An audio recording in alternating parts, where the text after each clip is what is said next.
तो hello and welcome guys, स्वागत है आपका इंडियस ओएफटी में। आज हम पढ़ेंगे कक्षा 12वीं का पहला चैप्टर साझेदारी पार्टनरशिप अकाउंटिंग का क्वेश्चन नंबर 16। तो अगर आपने यूट्यूब पे सर्च किया होगा class 12 account partnership chapter 1 question number 16, तो ये वीडियो आपके लिए बहुत इंपॉर्टेंट है। और हाँ, जो बच्चे चाहते हैं कि पूरा शुरू से लेकर एक अध्याय के पहले प्रश्न से लेकर के आगे के जितने भी प्रश्न हैं सबके सॉल्यूशन आपको मिल जाएं, तो आपको कहीं भटकने की ज़रूरत नहीं है। मेरे ही चैनल में आप विज़िट करिए, सब्सक्राइब का बटन दबाइए, फिर चैनल के अंदर आइए। आपको प्लेलिस्ट में देखना है क्लास 12 अकाउंट, उसके अंदर जा करके आप साझेदारी के सभी वीडियो को देख सकते हैं और अपनी पढ़ाई कंटिन्यू कर सकते हैं। तो बिना किसी देरी के स्टार्ट करते हैं आज का वीडियो। क्वेश्चन नंबर 16 आपके स्क्रीन पर सामने दिख रहा होगा। और हाँ, अगर आप 12वीं के छात्र हैं तो आपके पास पुस्तक होगा, तो आप पुस्तक निकाल के बैठिए। क्वेश्चन नंबर 16 है, XYZ जो कि साझेदार हैं 2:1 के अनुपात में, उनकी पूंजी क्रमशः 20,000, 12,000 और 8,000 रुपये है। पूंजी पर ब्याज 6% की दर से वार्षिक दिया जाता है। आहरण पर 5% की दर से ब्याज लगाया जाता है। X को 250 रुपये मासिक वेतन पाने का अधिकार है और Z को बिक्री पर 1% कमीशन पाने का अधिकार है। ठीक है, आगे बढ़ते हैं प्रश्न में।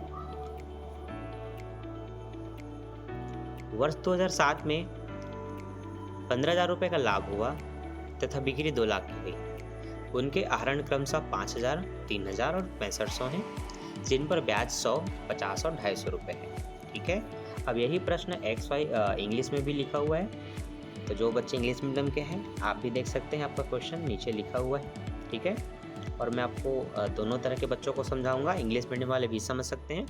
तो सबसे पहले हम इस प्रश्न के लास्ट में पढ़ेंगे, लिखा है फर्म का लाभ हानि नियोजन खाता और साझेदारों का पूंजी खाता तैयार कीजिए।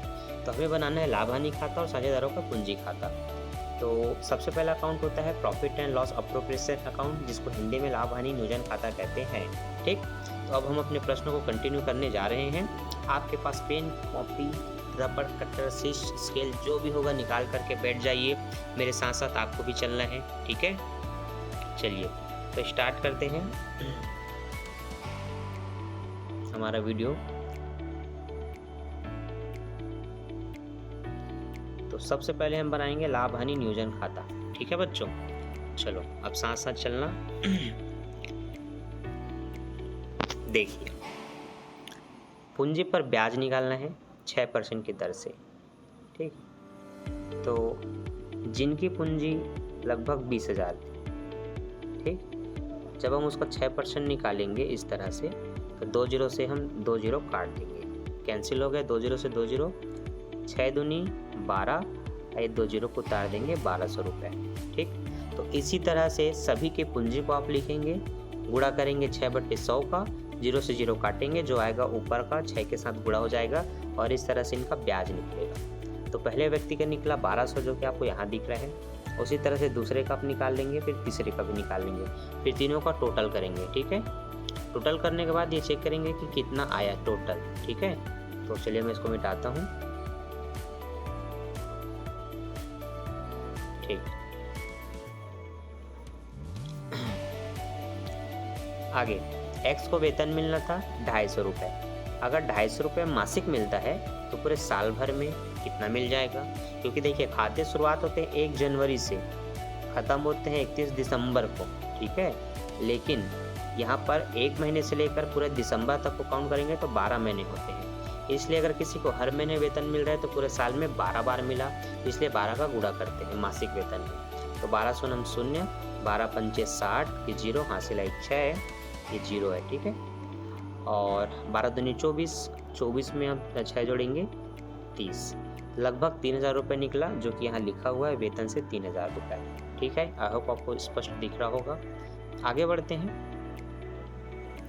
अब हमें निकालना है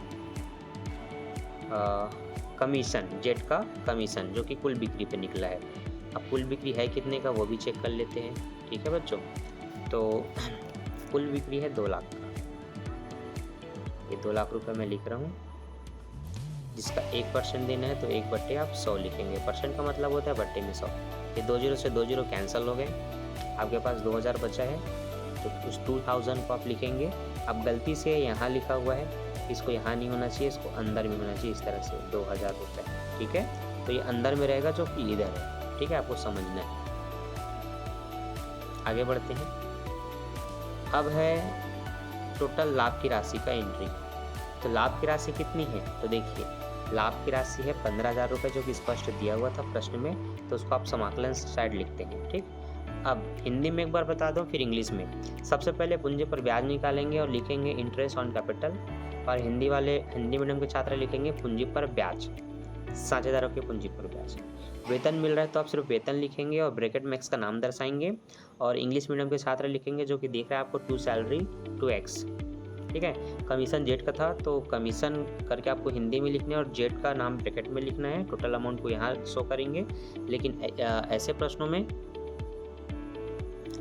जहाँ इंग्लिश में दिया हुआ है वहाँ पर आपको बोलना है टू कमीशन टू जेट। ठीक, आगे शुद्ध लाभ को आप नेट प्रॉफिट भी बोल सकते हैं या शेष लाया गया लाभ बोल सकते हैं। हिंदी में आपको सिर्फ लाभ लिखना होता है, तो आप लाभ लिखेंगे इस तरह से और टोटल अमाउंट को यहाँ पर शो करेंगे। उसके बाद है आहरण पर ब्याज। आहरण पर ब्याज को हमेशा समाकलन में लिखना होता है क्रेडिट की ओर, इसलिए हमने इसको इधर लिखा। तो हमने लिखा आहरण पर ब्याज, इंग्लिश में इंटरेस्ट ऑन ड्राविंग, एक्स का 100 रुपये, वाई का 50 रुपये और जेड का 250 रुपये। तीनों का हमने लिख लिया। अब हम तीनों को क्या करेंगे, प्लस करेंगे और चेक करेंगे क्या क्या है। ठीक है, तो तीनों का आया प्लस करने के बाद 400 रुपये, जिसको स्पष्ट रूप से लिख दिया गया है। अब ज़्यादा आपको समाकलन पक्ष दिख रहा होगा, 15 और 400 को जोड़ेंगे तो 15,400 आएगा, जिसको आप इधर भी लिख के इसको बैलेंस कर देंगे। अब हम क्या करेंगे, इन तीनों को आपस में जोड़ के घटाएंगे 15,400 में से। तो 15,400 में इनको अगर हम घटाते हैं, जो कि है 3 2 5, 5 और 2 7,400, 7,400 को जब आप घटाएंगे तो आपको ये 3 जीरो और 15 में 7 जाएगा 8,000। तो ये आपको 8,000 समझ में आया कैसे आया, तो ये ऐसे आया 8,000 रुपये। ठीक है बच्चों, आगे बढ़ते हैं।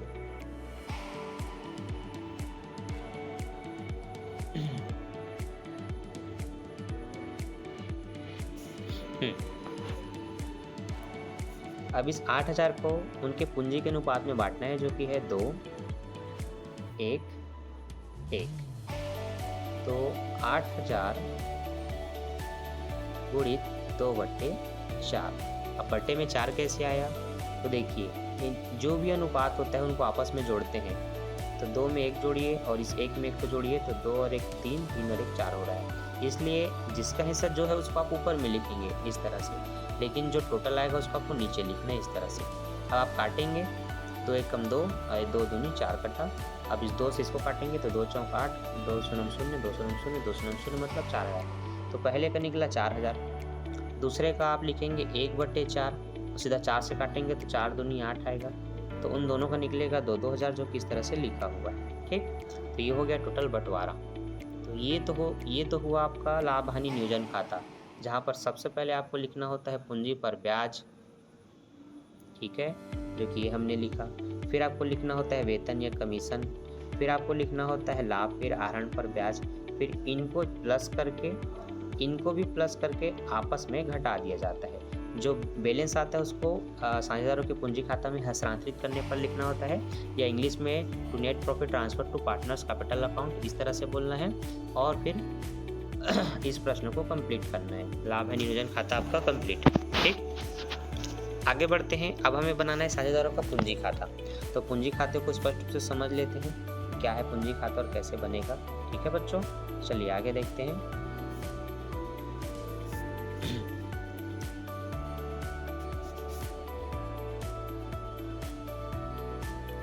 तो साझेदारों का पूंजी खाता। पूंजी खाता में सबसे पहले कॉलम आपको पता होना चाहिए, विवरण। 3 नाम है, 3 साझेदार है, तो एक्स का अमाउंट, वाई का अमाउंट, जेड का अमाउंट। फिर से विवरण, एक्स का अमाउंट, वाई का अमाउंट, जेड का अमाउंट। ठीक है, अब सबसे पहले समाकलन पक्ष की ओर लिखते हैं और पहली एंट्री वहीं से होती है। तो सबसे पहले आपको लिखना है शेष लाया गया, जिसको आप इंग्लिश में बाय बैलेंस बोलते हैं। शेष लाया गया तो पहले की पूंजी लिखो। सबसे पहले पूंजी की एंट्री होती है, तो पहले की पूंजी 20,000, दूसरे की पूंजी 12,000, तीसरे की पूंजी 8,000 रुपये। उसके बाद वेतन लिखना है, तो वेतन को आप इंग्लिश में सैलरी बोलते हैं, तो वेतन को इसको मिला, सिर्फ एक्स को मिला तो एक्स के में लिखेंगे, बाकी खाली रहेगा इस तरह से। पूंजी पर ब्याज लिखेंगे तो तीनों का पूंजी पर ब्याज है, एक का 1200, एक का 720, एक का 480, ठीक है। कमीशन एक को मिला है तो सिर्फ एक के में मतलब जेड के में लिखे। नेट प्रॉफिट तीनों का आया है 4,000, 2,000, 2,000 उसको लिख दिए। इन सब को टोटल करेंगे तो आया 12,480, इसका आया 14,720 और इसका एक्स का आया टोटल 28,200। इसमें से जो इन्होंने आहरण किया था उसको घटाएंगे, तो आहरण किया था इन्होंने 5,000, 3,000, 6,500 और इस पर ब्याज लगे थे 100, 50 और 250 रुपये। तो आपको करना क्या है, इस तरफ उस राशि को लिखना है जो ये लोग पहले से प्राप्त कर चुके हैं और यहाँ जो मिलना है उसको लिखा जाता है समाकलन की ओर। सबको जोड़ करके इनको घटाना है। घटाने के बाद ये आपका बैलेंस होता है जिसको आप शेष ले गए बोलते हैं, ठीक है। तो शेष ले गए आप बोलेंगे, इंग्लिश में बैलेंस बोलना है। आहरण को ड्राइविंग बोलते हैं, आहरण पर ब्याज को इंटरेस्ट ऑन ड्राइविंग बोलते हैं। घटाने के बाद जो बचा उसी को यहाँ लिखेंगे, टोटल इन तीनों को जोड़ेंगे तो ये भी उतना ही होगा जितना ये है, ठीक है। तो इस तरह से बनता है आपका पूंजी खाता। एक बार फिर से आपको बता दूँ, पूंजी खाता में सबसे पहले आपको क्या लिखना है, पूंजी खाता में आपको सबसे पहले लिखना होता है पूंजी, उसके बाद आप लिख सकते हैं पूंजी पर ब्याज, फिर आप लिखेंगे वेतन कमीशन अगर किसी को मिला है, नहीं मिला है तो इग्नोर करेंगे, ठीक है। उसके बाद